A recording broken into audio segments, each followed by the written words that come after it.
सल्लल्लाहु अलैहि वसल्लम ने फरमाया, लिस्साइमी फरहतान, रोजेदार को अल्लाह दो खुशियां देता है। एक खुशी तो आखिरत में मिलेगी जन्नत की सूरत में, एक खुशी इफ्तार के वक्त। सारा दिन आप अपने खाने पीने पे कंट्रोल करते हैं। देखो, खाने पीने पे कंट्रोल करने में सिर्फ ये टेंशन नहीं होती भूख और प्यास की, बड़ी टेंशन ये होती है किसी काम में दिल नहीं लगता इंसान का। रोजा रखे ना, कोई भी काम तमीज से होता नहीं, आदत ही नहीं है।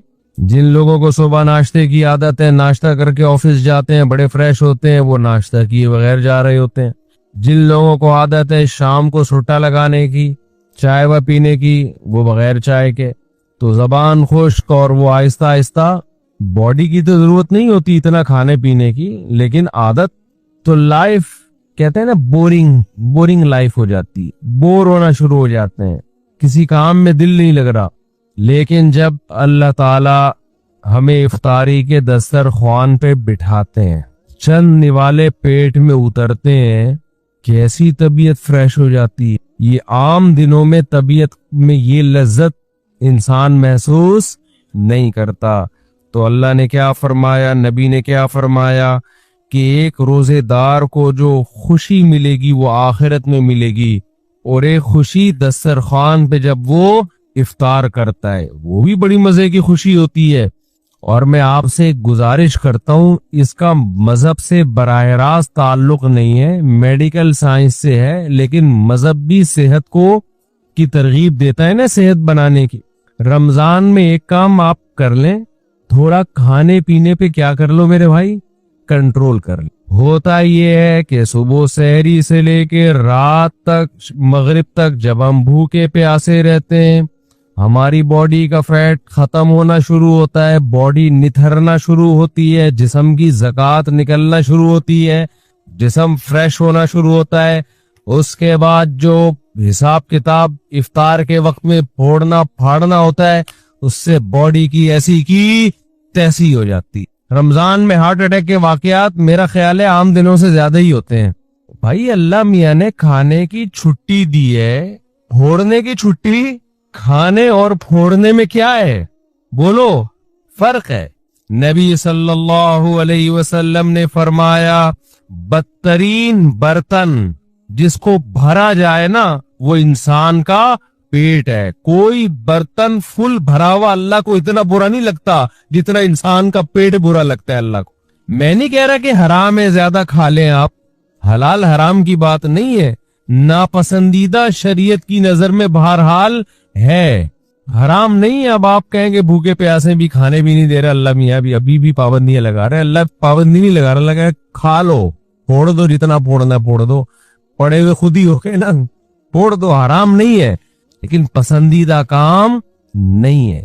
तो रमजान में आप अपने आप को आदी बना सकते हैं कम खाने का, अच्छा खाने का। मैं भी समोसे फोड़ता हूँ, पकोड़े फोड़ता हूँ, लिहाजा मैं आपको ये कहूं कि समोसे ना खाएं, पकोड़े ना खाएं, ये गलत हो जाएगा। जब मैं खाने लगूंगा मेरे घर वाले मेरा ही बयान चला देंगे कि आप खुद लोगों को बोल रहे हो कि समोसे मत खाओ और खुद क्या कर रहे हो, खा रहे हो। लिहाजा मैं ऐसी बात क्यों करूं जो मैं खुद नहीं कर रहा। लेकिन हम सब मिल के अज़म कर लेते हैं आपस में कि थोड़ा क्या करेंगे, कंट्रोल। मैं भी कोशिश करूंगा। अब घर वाले कहेंगे बयान देखो, मैं कहा मैंने कोशिश का वादा किया था, तो कोशिश ही तो हो रही है कि मेरे ही बयान मुझे ही सुनाया जा रहा है। कोशिश की जा सकती, समोसे भी खा लें एतदाल से। मैंने बहुत देखा है लोगों को इफ्तारी में बहुत ज्यादा फोड़ते हैं, मसाइल खड़े हो जाएंगे आपके लिए। शरबत पे शरबत पिए जा रहे हैं, चीनी के ना पिए जा रहे हैं, कोल्ड ड्रिंक पे कोल्ड ड्रिंक पिए जा रहे हैं। अच्छा, कमाल की बात ये कि इफ्तारी में तबीयत से फोड़ते हैं, फिर नमाज के बाद आके खाना खाते हैं। ये आज तक कम से कम मेरी खोपड़ी में ये चीज नहीं आई कि खाना कैसे खा रहे हो यार। या तो एक खजूर से रोजा इफ्तार किया होता, नमाज पढ़ के आगे खाना खाते हैं। ये बहुत जगह हमने देखा है, इफ्तार पार्टियों में भी होता है। पहले इफ्तार पार्टी में केक, पेस्ट्रियां, समोसे, पकोड़े और चिकन और क्या कुछ होगा, वो खाने के बाद चलो जी अब जमात से नमाज पढ़े, अब खाना लगा हुआ है।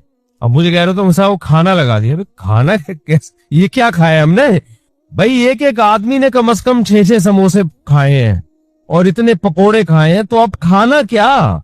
तो लोग कहते हैं खाना रोटी सालन को कहा जाता है और चावल को कहा जाता है। ये जो हमने खाया है खाने से पहले, जो नमाज से पहले इफ्तारी में, ये रोटी सालन नहीं था। ये समोसे, पेस्ट्रियां, पकोड़े और पता नहीं रोल और क्या क्या चीजें आ रही हैं, ये तो वो था। पेट जो है ना, पेट, उसको नहीं पता खाने की डेफिनेशन हिंदुस्तान और पाकिस्तान में क्या चल रही है इस वक्त।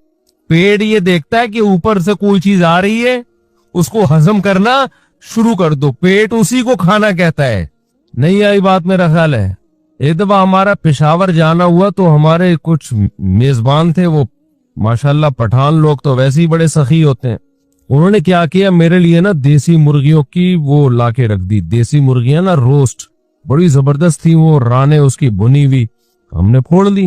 वो माशाल्लाह बड़े हैवी खाना था, तो मैंने अच्छी तरह तबीयत से खा लिया, बड़ा मजा आया। मैं तो कहा हो गया खाना भाई, इतनी देर में अब खाना आ रहा है। अब मैं, मुझ पे ना, क्योंकि वो फिर खिलाते भी जबरदस्ती हैं, मुझ पे राशा तारी हो गया। मैंने कहा अल्लाह खैर करे, अब क्या होगा? उन्होंने कहा वो सब खाना। मैंने कहा भाई हमारे अंदर तो ताकत नहीं है। उन्होंने कहा तुम्हारे बाप को भी खाना पड़ेगा। उनका ये अल्फाज नहीं थे, लेकिन स्टाइल इसी किस्म का था। वहां ऐसा नहीं हो सकता कि खाना है और आप नहीं खाओ। फिर हमने खाया, थोड़ा सा खाया। तो इफ्तारी में क्या कर रहे होते हो भाई? तो आप बेहतरीन, आप तजर्बा करके देख लो मेरे मशवरे पर। इफ्तारी में शरबत ना पियो आप। मैं आपको बता रहा हूँ, आपका दिमाग ऐसा फ्रेश हो जाएगा ना, आप कहोगे वाह मजा आ गया भाई। अक्सर आपने देखा होगा इफ्तारी करते ही लोग टुन हो जाते हैं, देखा होगा ना। मगरिब के बाद घर जाते हैं, बिस्तर से उठा ही नहीं जाता। फिर तरावी में ऐसे झूम रहे होते हैं जैसे जिन पर लगता है किसी ने कोई कब्र से मुर्दा उखाड़ के लाके यहाँ खड़ा कर दिया है। ये हालत होती है। आपको जो नींद आती है ना, मीठा खाने से आती है, खूब समझ लें, कार्ब लेने से आती है। आप अपनी खुराक में कार्बोहाइड्रेट को कम कर दें, आप फ्रेश भी होंगे, नींद भी नहीं आएगी, जिस्म को ताकत पूरी पूरी मिलेगी। आप इफ्तारी में तजर्बा करके देख लें, मीठे में सिर्फ खजूर खाएं आप इफ्तारी में, उससे नींद नहीं आएगी। खजूर में कोई अलग टाइप का मीठा होता है। आपने इफ्तारी में शरबत नहीं पीना, आपने इफ्तारी में रोटी चावल नहीं खाने, थोड़े से खा लें आप, ज्यादा नहीं खाएं। खजूर को फोकस करें आप, जो चने की चाट वगैरह है ना, उसको फोकस करें, वो खाएं, पेट भी भर जाएगा आपका। सफेद चना नहीं आता और काला चना, इसकी कोई मजे की चाट या लोबिया की चाट बना के वो फोड़ दें आप, पेट भी भरेगा आपका। लेमन पी ले, लेमन, लीमू का थोड़ा सा, बेशक थोड़ी बहुत चीनी डाल, वो बगैर वो उसके पिया नहीं जाता, शहद डाल दें उसमें तो ज्यादा अच्छा है, वो पी लें आप अपने खर्चे पे। ये सारे काम अपने खर्चे पे करने, ऐसा ना हो मुझे फोन कर रहे हो, हमने आप इतना कुछ इंतजाम कर लिए है, पैसे भिजवा दें। तो खजूरें फोड़ दें आप इफ्तारी में, और चाट वाट से पेट भर लें आप, ये चने की चाट वगैरह से ना, दही बड़े वगैरह से, इससे पेट भर लें आप, तो आपको नींद नहीं आएगी, आप फ्रेश हो जाओगे, ताकत भी पूरी मिलेगी आपको। और ये जो इफ्तारी करके टुन टुन से घूम रहे होते हैं ना, और तरावी में भी इधर उधर झूम रहे होते हैं, ये कैफियत आपकी नहीं हो। तो इस रमजान में कोशिश कर लें रोटी चावल थोड़ा कम कर दें, मीठी चीजें थोड़ा कम कर दें। हाँ, मीठे में खजूर खा लें आप, उससे इंशाल्लाह कुछ नहीं होगा, बल्कि फायदा ही होगा। तो ये थोड़ा सा इस दफा हमारे मशवरे पे आप कंट्रोल करके देखें, मजा ना आए पैसे वापस। तो आपको लगेगा आपकी निगाहें रोशन हो गई हैं, दिमाग फ्रेश हो गया है, आपका हाफजा और अच्छा हो गया। मैंने तजुर्बा किया है, मैं हवाई बातें नहीं कर रहा। रोजा रखो और रोटी चावल जरा कम खाओ इफ्तारी में और सहरी में भी, आप ऐसा निथरना शुरू हो जाओगे, ऐसी आंखों में बिनाई आपकी तेज हो जाएगी और ऐसी फ्रेश हो जाओगे कि हटो बच्चों हो जाएगा बस। और क्या कहूं मैं, वो एक मौलवी साहब तकरीर कर रहे थे ना, नहीं वो इनकी तकरीर सुना रहा मैं आप, तो वक्त भी पूरा हो गया है। तो ये थोड़ा सा रमजान में क्या करना है, थोड़ा सा मीठे पे थोड़ा सा क्या कर लो भाई, कंट्रोल लो मीठे पे। रोटी चावल भी मीठी ही चीजों में शुमार होता है उसका, क्योंकि उसमें कार्ब बहुत ज्यादा है। थोड़ा सा कंट्रोल कर लें। देखो आपकी सेहत, क्योंकि रमजान का तोहफा अल्लाह ने गैर मुस्लिम को नहीं दिया, किसको दिया है? मुसलमान को। तो मुसलमान इसको सेहत बनाने में बेहतरीन इस्तेमाल कर सकता है। तो रूहानी फायदे भी होंगे और जिस्मानी भी। लेकिन मुसलमान सुबह से लेके शाम तक रोजा रख के इफ्तारी में तबीयत से फोड़ फाड़ के जिस्मानी कुव्वत का बजाय उसको बनाने के उसका बेड़ा गर्क कर दे और बेड़ा ही गर्क हो जाता है। तो अल्लाह ताला हम सबको हिदायत दे और तमीज से खाने पीने की तौफीक अता फरमाए। एक तो ऐलान सुन लें कि मेरे शेख हजरत मुफ्ती अब्दुल रहीम साहब, जिनसे मैं बैत हूँ, उनका एक यूट्यूब चैनल बन गया है मुफ्ती अब्दुल रहीम के नाम से। तो आप लोग उसको सब्सक्राइब करें। बहुत बड़े बुजुर्ग हैं, बहुत तजर्बा है उनका, तक़वा, इल्म, अहलुल्लाह की सोहबत। वो तो जब आप उनके बयानात सुनेंगे तो आपको अंदाजा होगा। तो बाज़ दफ़ा इंसान के पास इल्म बहुत होता है, तजर्बा नहीं होता, तो वो भी बाज़ दफ़ा लोगों को गुमराह कर देता है। बाज़ दफ़ा तजर्बे ही होते हैं, इल्म नहीं होता। बाज़ दफ़ा दोनों चीज़ें होती हैं, तक़वा नहीं होता, अल्लाह का खौफ नहीं होता। बाज़ दफ़ा तीनों चीज़ें होती हैं, हिकमत नहीं होती, जो अहलुल्लाह के सोहबत से इंसान को हासिल होती है। तो उनमें अल्हम्दुलिल्लाह ये चारों सिफात हैं, तभी हमने उनको अपना शेख बनाया है। तो इसलिए उनका सुन लिया करें, बहुत फायदा होगा इंशाअल्लाह। और जब कोई इंसान में कोई बड़ी सलाहियत होती है ना, काम अल्लाह बहुत लेते हैं, तो उसके खिलाफ प्रोपेगेंडा भी बहुत होता है। हमारे मुल्क में पॉजिटिव वे में काम करना दुनिया का मुश्किल तरीन काम है। कोई शख्स मिंबर पे बैठ के उल्टी उल्टी फेंकना शुरू करे ना, तो लोग उसको पसंद करते हैं। जबरदस्त खानदानी मुखालफतें करता रहे, वो ऐसा वो ऐसा वो ऐसा, फौज ऐसी, इमरान खान ऐसा, मुस्लिम लीग ऐसी। हर एक में बुराइयां भी होती हैं, अच्छाइयां भी होती है, लेकिन जो नेगेटिव बातें करेगा ना, सियासतदानों के कीड़े निकालना शुरू करेगा, उनको गालियां देना शुरू करेगा, हुक्मरानों को बुरा भला कहना शुरू करेगा, अच्छी चीज में भी बुरा भला कह रहा होगा। हर चीज में नेगेटिव बात जो करता है उसका मंजन हमारे यहाँ बहुत जल्दी बिकता है। लेकिन जो काम के लोग होते हैं ना, जिनको तब्दीली लानी है, वो ये देखते हैं कि मनफी बात बयान करने का, चाहे वो सही भी हो, फायदा है या नहीं है। इसकी मिसाल ऐसे देखो, एक औरत का मियाँ जो है वो नालायक है, बाहर उसका चक्कर चल रहा है, कहीं बहुत गलत काम कर रहा है ना ये। अब आपको चाहिए कि आप उसको जाके बताओ, यार तुम बाहर की औरतों से गलत कर रहे हो, ये तुम्हारा घर खराब होगा, बुरी बात है, इंसान के बच्चे बन जाओ। तो ये इसकी अलामत होगी आप पॉजिटिव वे में काम कर रहे हो। एक तरीके ये मिंबर पे आके बैठो आप और बोलो वो फला जो है ना वो बंदा गलत है, मैं उसकी बेगम को कह रहा हूँ कि वो बंदा गलत कर रहा है, उसकी बेगम तक मेरा ये पैगाम जाके पहुंचा दो। या उसकी बीवी को जाके बता रहा है तुम्हारा मियाँ ये कुछ कर रहा है। इसका मतलब ये आदमी सोसाइटी में कोई पॉजिटिव तब्दीली नहीं चाहता, बस इसको हक बयानी का शौक है। हक बयानी का क्या है? शौक है बेमौका। अब जाके उसकी बेगम को बताने की क्या जरूरत थी? यार लड़वा रहे हो मियाँ बीवी में, तलाकें दिलवा रहे हो, इससे क्या वो चक्कर छोड़ देगा? आप खुद समझाओ, उसके बाप को बताओ। इस तरह औरत को शौहर के खिलाफ, शौहर को औरत के खिलाफ, बाप को बेटे के खिलाफ, बेटे को बाप के खिलाफ। तो हमारे यहाँ बहुत से लोग इस तरह से मुल्क की इस्लाह की कोशिश कर रहे हैं कि अवाम को हुक्मरानों के खिलाफ, अवाम को स्टेट के खिलाफ, और ऐसी मुखालफत होना जिससे फायदा हो कि भाई ये गलत है ये सही है। तो वो मुखालफत बराए मुखालफत हो रही है, उसके नतीजे में रियासत का बेड़ा गर्क होने वाला है, जो हालात चल रहे हैं। तो पॉजिटिव वे में काम करने वाले लोग मैंने अपनी जिंदगी में बहुत थोड़े देखे हैं। चंद हैं बड़े बड़े उलमा हैं अल्हम्दुलिल्लाह जो बड़े पॉजिटिव वे में काम कर रहे हैं, लेकिन आप यूट्यूब पे देखो कि उनकी मकबूलियत नहीं है। लोग सुनना ही नहीं चाहते, लोग नेगेटिव बातें सुनने के आदी हो गए हैं। हर अच्छे काम की गलत तौजीह पेश करना और हर गलत काम के, जो आपका लीडर जो अच्छा कर रहा है उसको गलत कहना, यानी जो गलत कर रहा है उसको अच्छा कहना, और दूसरे का लीडर जो अच्छा भी कर रहा है उसको भी गलत कहना। ये पॉलिसी चल रही है हमारे यहाँ। तो हजरत मुफ्ती अब्दुल रहीम साहब जो मेरे शेख और मुर्शिद हैं, वो उन लोगों में से हैं जो अल्हम्दुलिल्लाह पॉजिटिव वे में काम कर रहे हैं, और बहुत बड़े बड़े काम वो कर चुके हैं जिसका पब्लिक को पता ही नहीं है, क्योंकि उनको नाम का भी शौक नहीं है। हम तो उनके करीब रहे हैं, 27 साल हो गए मुझे उनके साथ रहते हुए, हमें उनके इखलास का पता है।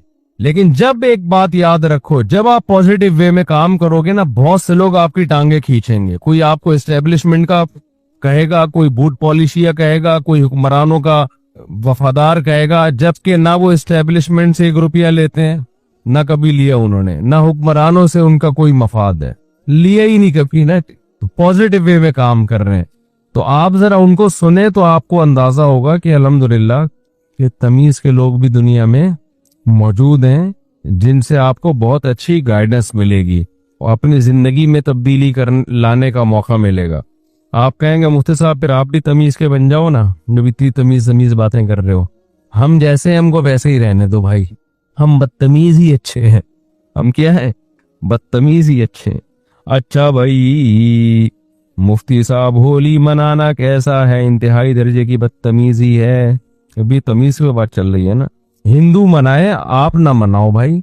अगर हिंदू होली मनाते हैं तो क्या उन्हें रोकना चाहिए? और मुसलमानों के लिए मजहबी रवादारी की नीयत से होली में शिरकत करना कैसा है?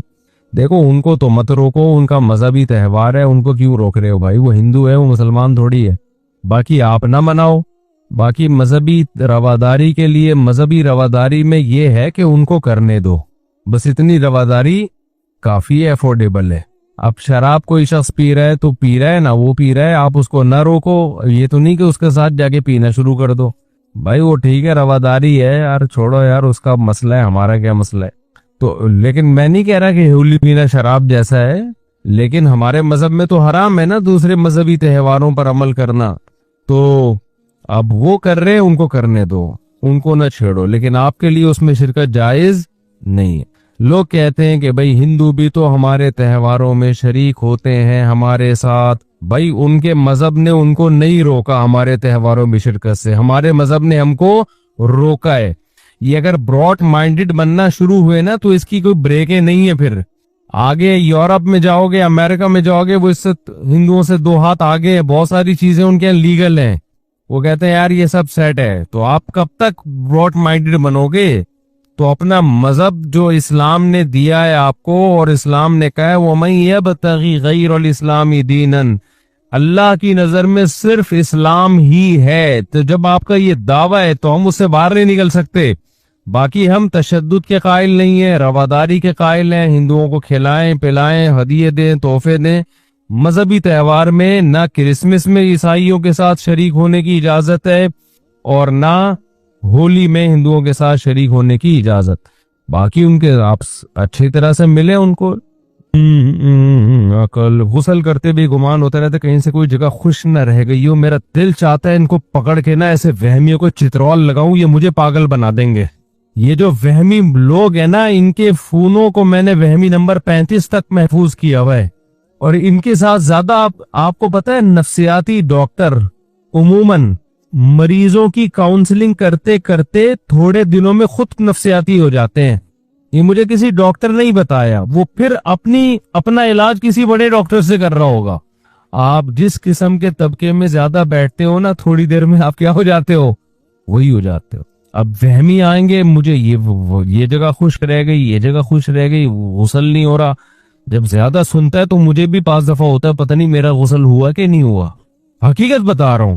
तो इन लोगों से जान छुड़ाओ यार। इनका इलाज इनका यही है कि इनको कोई वुजू कराए और बोल इंसान का बच्चा बन के जल्दी से वुजू करो, पतली गली से निकल यहां से। यही इलाज होगा, इसके अलावा कोई इलाज नहीं इन लोगों का। रमजान का रोजा कैसे रखें? ये क्या लिखा है भाई? पता नहीं क्या लिखा है भाई। अल्लाह मियाँ को अल्लाह मियाँ क्यों बोलते हैं भाई? अल्लाह मियाँ उर्फ में अल्लाह मियाँ बोलते हैं, इज्जत का लफ्ज समझा जाता है। मरहूम वालदा अगर ख्वाब में आकर कहे मेरी कब्र पर आओ, और फिर ये कहना कि अच्छा कज़ा रोजा कैसे, बस ऐसे ही रखें, सहरी से पहले नियत कर लें। फिर ये कहना कि जबान से कि मुझसे कब्र से बुलावा आया, क्या इसमें शिर्क अंदेशा है? नहीं, ऐसा कोई शिर्क अंदेशा नहीं। मुफ्ती साहब, क्या अंबिया अपनी खबरों में जिंदा होते हैं? क्या अकीदा रखना दुरुस्त है कि नबी के अलावा जितने अंबिया हैं वो नबी के साथ हाँ भाई, अंबिया कब्रों में जिंदा होते हैं बरज़खी हयात के साथ। आम आम मुर्दों से ज्यादा उनको एक खास नौइयत की जिंदगी दी जाती है। होती वो बरज़खी ही है, दुनियावी नहीं होती, वो होती बरज़खी हयाती है, लेकिन बहुत पावरफुल होती है, आम मैयतों से ज्यादा पावरफुल होती है वो। मुफ्ती साहब, जन्नत की जिंदगी कैसी होगी, इस पर तफसीली बयान करें इंशाअल्लाह। मुफ्ती साहब, एथियस, अल्लाह कहते हैं कि कुरान में दलाइल दें और अकल से दलाइल दें। ये तो कई दफा बयान कर चुका हूं मैं, फिर दोबारा कर देंगे। मेरे रिश्तेदार ने मेरी कुछ मदद की और मेरे सारे बहन भाई को बता दिया। तो मैंने कहा आपने क्यों बताया? उन्होंने कहा इस्लाम में कुछ अमल दिखलाना भी चाहिए ताकि लोगों में तरगीब हो।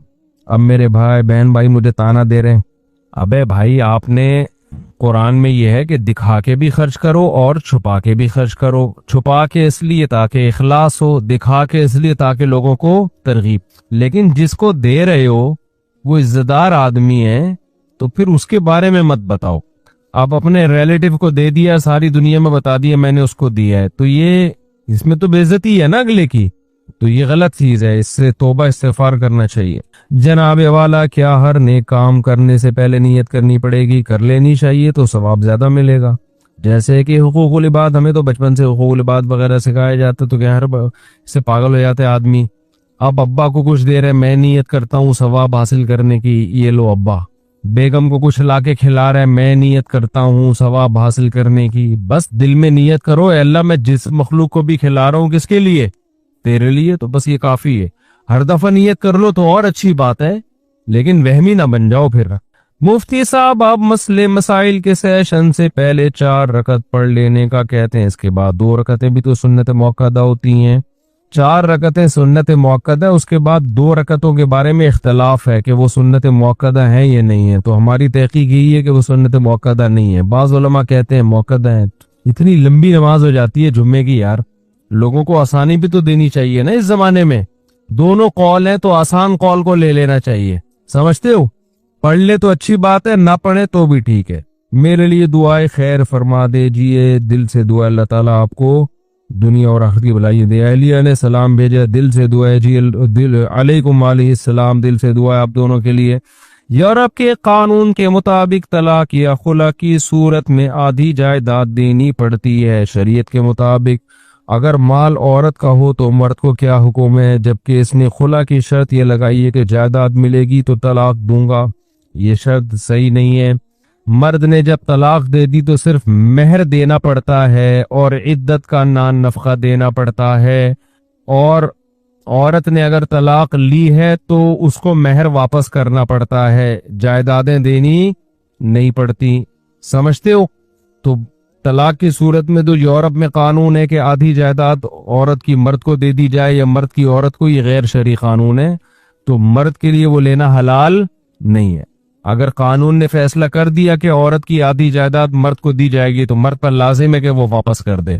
कानून ने फैसला कर दिया कि आधी जायदाद औरत को दे दो तो औरत पर लाजिम है कि वो वापस कर दे। समझते हो कि नहीं समझते? उनका कानून है, वो अपने हिसाब से चलेंगे, हम किसके हिसाब से चलेंगे? क्योंकि अल्लाह का कानून पहले मौजूद है हमारे सामने। अच्छा भाई, मुफ्ती साहब, आपने सूरह बकरा की तफसीर बयान करते हुए कहा था कि बगैर इल्म इरादे के कुफरी या जुमला कहने पर गुनाह नहीं, फिर निकाह की तजदीद भी। बाज दफा लोगों को पता नहीं होता है, ऐसी गलती से मुंह से कुछ निकल जाता है, फौरन लोग फतवा लगा देते हैं। शलवार पैंट को टखनों से नीचे करने, नमाज पढ़ने से नमाज पर क्या असर होता है? नमाज कबूल नहीं होती, हदीस में मुमानात है। इन्नल्लाह ला यक़बलु सलाता रजुलिन मुस्बिलिन इज़ारहु। कोई भी चीज जो नीचे आ रही हो ना तो आप उसको टखनों से नीचे नहीं ले जा सकते, उसको ऊपर रखना जरूरी होगा। और किसी ने भाई कोई सवाल पूछना हो यहाँ से, सैयद को ज़कात नहीं दी जा सकती। हाँ, बीवी सैयद नहीं है तो बीवी को दे सकते हैं, अगर सोना नहीं है उसके पास। शौहर सैयद है तो उससे बीवी सैयद नहीं बन जाती। बीवी अगर गरीब है तो उसको ज़कात दी जा सकती है, सैयद को नहीं दे सकते। और किसी ने कोई सवाल पूछना हो, बाद में सहरी में उठ लें और नियत कर लें कि रमजान का कज़ा रोजा रख रहा हूँ। आप क्या पूछ रहे हैं भाई? हाँ, इस्लामी बैंक में ठीक है। अब मुझे पता नहीं कौन ये काम कर रहा है, बाज लोग सही कर रहे होते हैं बात जी। अब मुझे हर बैंक का पता नहीं है कि वो शरीयत को फॉलो कर भी रहे हैं कि नहीं कर रहे। हाँ, वहाँ भी जायज है। हाँ, जायज है भाई। ये बड़ा मसला है, गैर इस्लामी मुल्कों में जाके बस जाना उसके लिए जायज है जो अपने और अपनी औलाद के दीन की हिफाजत कर सके, उसके लिए जायज है। जो हिफाजत ना कर सके उसके लिए जायज नहीं। बाज लोग यहाँ खराब थे वहां जाके सही हो गए, लेकिन बाज यहाँ सही थे वहां जाके खराब। तो ये जनरली कोई एक यानी ऐसा नहीं है कि हर एक पे वो अप्लाई हो सके। एक कायदा बयान किया जाता है कि जो अपने दीन की हिफाजत कर सकता है उसके लिए जाना जायज है।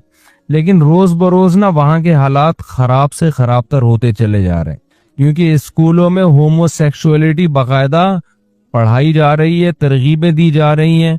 ऐसे कवानीन बन रहे हैं कि बच्चे को कहा जा रहा है कि तुम ही हो या शी, ये तुमने अभी फैसला नहीं करना, ये तुम बड़े होकर फैसला करोगे। तो आप बताओ रह गया फिर यार। तो आपके बच्चा वो खुद कंफ्यूज होगा, मैं पता नहीं क्या हूं। हमारे तो पैदा होते ही खतने हो जाती है उसकी, 2 बकरे कट जाते हैं, हमने स्टैंप लगा दी कि ही है। लड़की पैदा हुई, 1 बकरा कटा और स्टैंप लग गई कि ये क्या है, शी है, कयामत तक के लिए ये शी रहेगी। उनके यहाँ भी ये है कि ये आपका राइट है कि आप खुद फैसला करें कि आप ही हैं या शी। अगर आपने कहा कि पैदा ही हुए थे, आपने कहा मैं शी हूं तो शी है, बाद में आपको ख्याल नहीं है शी वाला सही नहीं है, वो ही वाला ही ठीक है, तो चलो ही बन जाओ। फिर ख्याल हुआ कि यार वो शी ठीक था तो शी बन जाओ। तो कंफ्यूजन ही है। मियाँ बीवी में जो मियाँ था वो बीवी बन जाएगा, बीवी मियाँ बन जाएगी। उन्होंने कहा नहीं, अब हम मियाँ बीवी बीवी खेलते हैं, तुम मियाँ मैं बीवी, जैसे बच्चे नहीं बच्चियां खेल रही होती, तो अब तुम मियाँ थे मैं बीवी थी, तो अब हमने इस तरह से लाइफ को एंजॉय किया। अब ऐसा करो, मैं मियाँ तुम क्या हो, तुम बीवी। वो कहते चलो ठीक है, एक टीके की देर है। एक मैंने भी बयान किया ना, तो उस पे एक लिबरल आंटी बहुत गुस्से में, उन्होंने कहा यार कोई मर्द और औरत का फर्क नहीं है, एक टीका लगाओ आदमी औरत बन जाता है, औरत आदमी। मेरे बयान पे एतराज किया हुआ था उन्होंने। तो मुझे ख्याल उनसे बोलो टीका लगाए बगैर क्यों नहीं बनता, वो टीका क्यों लगाना जरूरी है।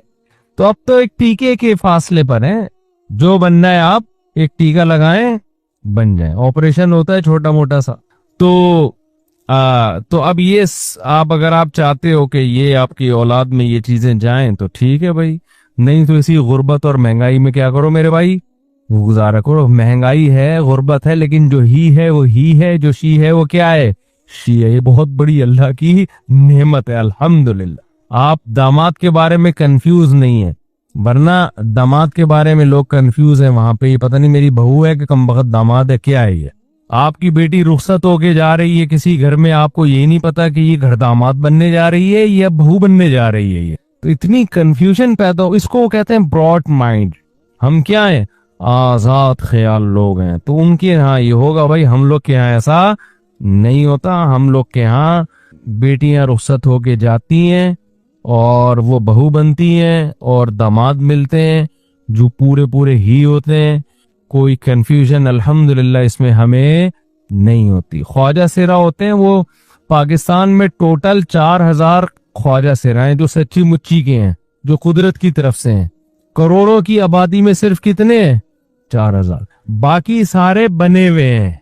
जब इनको पकड़ा जाए ना तो पता चलेगा पूरे पूरे आदमी है ये पैसा कमाने के लिए बने हुए होते हैं। वरना जो कुदरती तौर पे जो ख्वाजा सिरा पैदा होते हैं ना, उनका रेशो 0.1% भी मेरा ख्याल है, बहुत कम है उनका रेशो। और वो भी इस्लाम में ख्वाजा सिरा कुछ नहीं होता। अगर मर्दाना अलामतें ज्यादा हैं तो वो आदमी है, औरत वाली अलामतें ज्यादा है तो क्या है, वो औरत है। उसके पूरे औरत वाले हुकूक हैं, विरासत, और ये तो माँ बाप जुल्म करते हैं। कोई ख्वाजा सिरा पैदा होता है तो उसको हवाले कर देते हैं। इस्लाम में हुक्म ये है कि उसमें अगर औरत वाली अलामतें ज्यादा हैं तो बेटियों की तरह पालो उसको, मर्दों वाली अलामतें ज्यादा हैं तो बेटों की तरह पालो उसको। और अब तो मेडिकल साइंस ने और आसान कर दिया, औरतें वाली अलामतें हैं तो ऑपरेशन करके पूरा औरत बना दो उसको, मर्दों वाली अलामतें हैं तो ऑपरेट करके पूरा आदमी बना दो। अब तो वो मसला भी खत्म हो गया।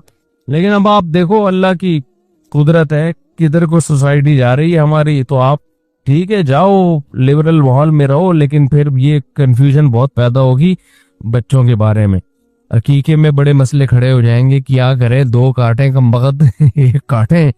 ऐसा ना हो दो कांटे बड़े होकर उसने कहा मैं तो शी हूं, आप कहें एक के पैसे जाया करा दिए, पैसे निकाल, हमने तेरे एक ही में दो बकरे काटे थे। तो बड़े मसाइल पैदा हो रहे हैं। तो जिन लोगों को ये खतरा है कि वहां ये मसाइल से वो नहीं निकल सकते, तो उनके लिए ठीक नहीं है। जो ये समझते हैं कि निकल जाएंगे हम इन मसाइल से, तो रह लें वहां जाके। मैंने एक लड़की को रिश्ते की, अच्छा मैंने एक लड़की को अल्लाह की रजा के लिए छोड़ दिया क्योंकि ये हराम है। अब वो लड़की बद्दुआएं दे रही है, क्या वो बद्दुआएं भी लगेंगी? नहीं लगेंगी बद्दुआएं। और देखो इससे बड़ी नेकी कोई नहीं है कि इंसान अपने महबूब को खुदा की खातिर छोड़ दे, असल महबूब की खातिर छोड़ दे। ये बहुत बड़ी कुर्बानी है। तो इस पे अल्लाह आपको इंशाअल्लाह दुनिया में भी बहुत नवाजेगा, आखिरत में भी बहुत नवाजेगा। तो ये जो है ना अल्लाह की खातिर आपने किया। बाकी बद्दुआओं की परवाह मत करो। ये बद्दुआएं, अगर वो कहता है ना कौवे की बद्दुआओं से बैल मरते, तो कोई भी बैल जिंदा ना रहता। और आप उसको ब्लॉक कर दो, घुन्ने बन के बद्दुआएं ना लो उससे।